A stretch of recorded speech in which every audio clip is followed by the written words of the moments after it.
Cinéma, avec l'ouverture dans quelques jours, mardi, du 30e Festival international des cinémas d'Asie. Ce sera du 6 au 13 février à Vesoul, 92 films fiction et documentaires en provenance de 29 pays. Et puis un thème, l'engagement, 9 longs métrages concours pour le Cycle d'Or et 8 dans la section documentaire. Parmi eux, Taïwan, chronique d'une démocratie menacée, signé Jean-Robert Thoman, notre invité. Merci d'être avec nous. Alors, Taïwan et l'Inde se retrouvent à l'honneur de ce 30e FICA. Et avec votre documentaire, on est là en plein dans la thématique de l'engagement. On est immergé dans la politique taïwanaise à travers le portrait de 3 candidats députés.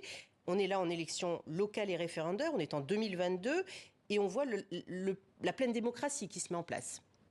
Oui, c'est ce que j'ai essayé, c'est ce que j'ai voulu faire avec ce film. Comment dire ?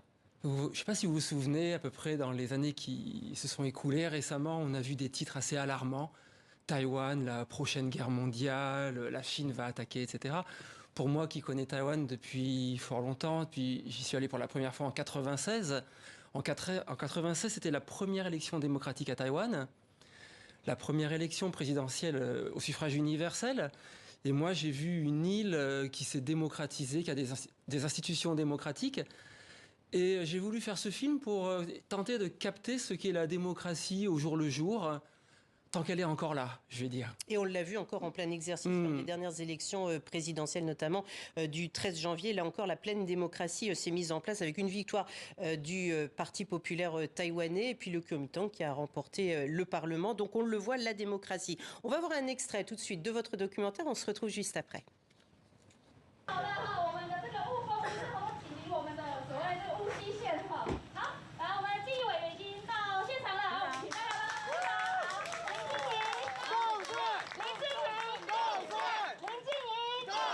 咱台中市第二选举区即摆若拍赢，互全台湾知影讲，咱民进党杀出来的，咱其实是较为着咱的选民负责任的，是真正较认真的候选人。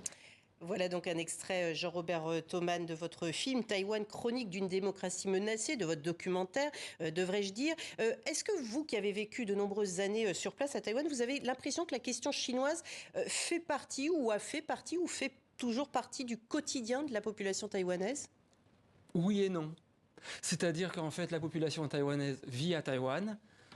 Depuis que je connais Taïwan, il y a un mouvement qui s'est engagé d'ailleurs bien avant ma rencontre avec Taïwan. Ça date des années 70-80 pour une conscience taïwanaise, se préoccuper de la terre de Taïwan. Et ce mouvement, en fait, il évolue pour que, en fait, aujourd'hui à Taïwan, en fait, on vit dans un pays, on vit à Taïwan, les Taïwanais se préoccupent de leur vie au quotidien sur la terre taïwanaise, mais la question chinoise est évidemment quelque part au-dessus des têtes de tout le monde, elle est omniprésente. Une épée de Damoclès, mais elle n'est pas dans le quotidien, on va dire. Si, quand même, parce que ça intervient en permanence, notamment dans les élections, surtout là, par exemple, dans les élections nationales, telles que celles qui ont eu lieu il y a quelques semaines à peine à Taïwan. Le clivage se fait de manière générale sur la manière dont les partis se positionnent par rapport à la Chine. Avec ceux qui veulent le statu quo davantage et l'autonomie. Ce n'est pas la première fois que le Festival international des cinémas d'Asie donne un coup de projecteur sur le cinéma taïwanais. Il l'avait fait déjà justement en 2010 dans un cadre bien précis, sous l'œil, je dirais presque, du gouvernement. Mais depuis, les choses ont changé. Tourner à Taïwan, c'est facile aujourd'hui ? Oui. Vous avez besoin enfin, comme partout ailleurs, dans toute démocratie, comment dirais-je, d'autorisation, mais sinon, tout vous est ouvert. Par exemple, pour le film que je présente, là, la Taïwan, une démocratie menacée, bien entendu, il me faut l'accord des personnes que je filme. Donc là, c'était des personnages politiques, c'est des candidats. Donc, bien entendu, il y a certaines réunions, certains endroits où les portes sont fermées, ça c'est partout pareil. Mais par contre, aller sur un meeting, les suivre dans la rue, les suivre sur un marché, poser sa caméra, où bon me semble, c'est une société totalement libre et totalement ouverte sur le plan du travail, pour moi, du travail d'un réalisateur, quoi. Quel est le dynamisme du cinéma taïwanais aujourd'hui en 2024 ? Je pense que c'est un cinéma qui se réaffirme. On sait que les années 80-90, on connaît tous la nouvelle vague du cinéma taïwanais avec les grands réalisateurs. Il y a eu vraiment un trou, il y a eu vraiment un fond dans les années 2000-2010.